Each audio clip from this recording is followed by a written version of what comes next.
Thanks for watching ERi-TV, dear viewers. Welcome to our news broadcast. Here are the headlines.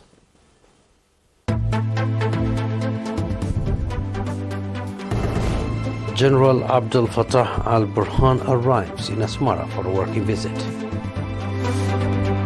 Seminar on ensuring children's rights and eliminating harmful practices by this provision.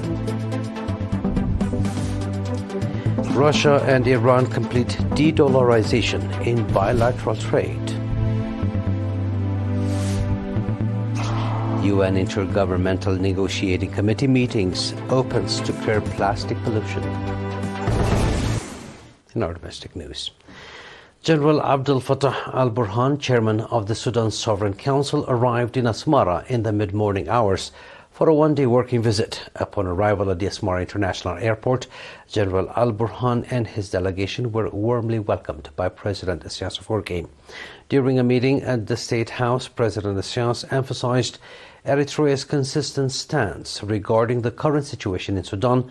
He stated that the issue in Sudan could only be resolved by the Sudanese people themselves with the support of neighboring countries. Underlining that the sovereignty, stability and unity of Sudan are vital for the region, President Isaias expressed Eritrea's commitment to play its modest role in supporting this process. Speaking to ERINA, General al-Burhan commended the support that the people and government of Eritrea are extending during this crucial time for Sudan. He also expressed his readiness and intent to further develop the long-standing relations between the two countries. The meeting was attended by Mr. Osman Saleh, Minister of Foreign Affairs.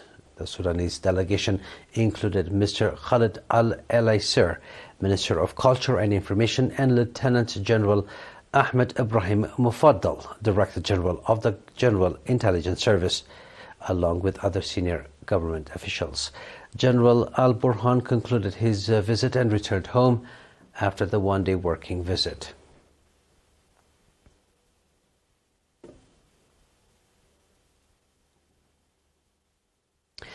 A seminar on ensuring children's rights and eliminating harmful practices was held in the Galalo subzone. The seminar was attended by public representatives from the administrative areas of Bordoli, Ingel, and Galalo. At the seminar, extensive briefings were provided focusing on the importance of protecting the rights of children and women, as well as the negative consequences of underage marriages and female genital mutilation, FGM, under Eritrean law. The briefing also covered the health and psychological consequences of FGM on women. Mr. Mohammed Abdu, head of the Ministry of Labor and Social Welfare in the subzone, explained that harmful traditional practices affecting women's health have long-term socio-economic consequences for women. He called on the public and government institutions to take an active role in eliminating these practices.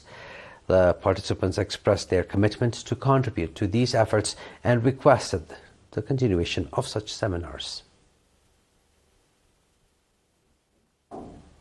3 months of theoretical and practical vocational training was provided to 334 youth, including 158 women in current subzone. The training program was organized by the National Union of Eritrean Youth and Students branch in the subzone.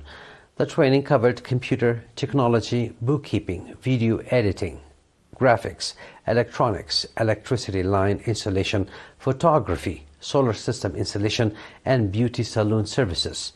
Mr. Azaz Barakat Ab, head of the National Union of Eritrean Youth and Students branch in the Anbar region, called on the trainees to apply the knowledge they have acquired to improve their livelihoods. Ambassador Abdullah Musa, governor of the region, highlighted the significance of the training in developing the capacity of the youth. He commended the union branch for organizing the successful training program. That was our domestic news. Please stay tuned for the international news right after the short break.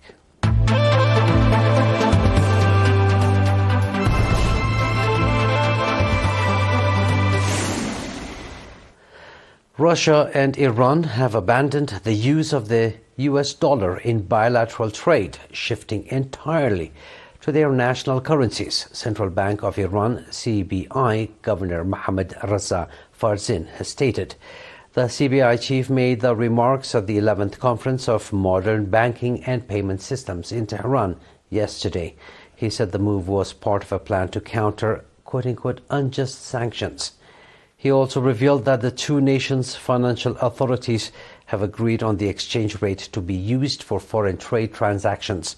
Iran and Russia, both subject to U.S. sanctions, first announced plans to use their respective national currencies instead of the greenback in mutual trade in July 2022. Last December, they finalized an agreement to trade in the ruble and the rial. As part of the agreement, banks and entrepreneurs are allowed to use alternative financial and banking platforms such as non-SWIFT money messaging systems. Moscow and Tehran have strengthened relations in the face of Western sanctions, boosting trade and financial cooperation. The Kremlin said in October that bilateral trade volume grew by 12.4% in the first 8 months of this year alone, after amounting to more than $4 billion in in 2023. The Islamic Republic has also begun making efforts to boost trade and cooperation within the BRICS economic bloc. In January, Iran officially joined the group, initially comprising of Brazil, Russia, India, China, and South Africa. The week-long fifth and final UN Intergovernmental Negotiating Committee INC5 meeting opened yesterday in Busan, South Korea, aiming to secure an international treaty to curb plastic pollution. In March of 2022, at the resumed fifth session of the UN Environmental Assembly, a historic resolution was adopted to develop an international legally binding instrument on plastic pollution. The resolution requested the executive director of the UN Environmental Programme to convene an intergovernmental negotiating committee to develop the instrument, which is to be based on the comprehensive approach that addresses the full life cycle of plastic, including its production, design, and disposal.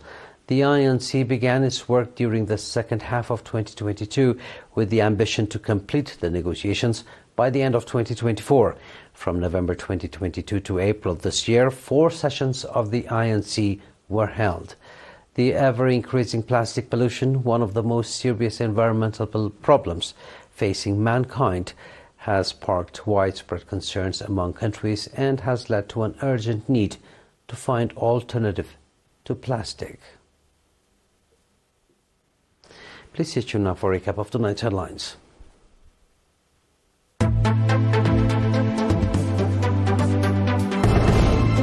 General Abdel Fattah al-Burhan arrives in Asmara. Seminar on ensuring children's rights and eliminating harmful practices. Russia and Iran complete de-dollarization in bilateral trade. UN Intergovernmental Negotiating Committee meetings opens to curb plastic pollution. Those are our news for tonight, dear viewers. It is good night from us.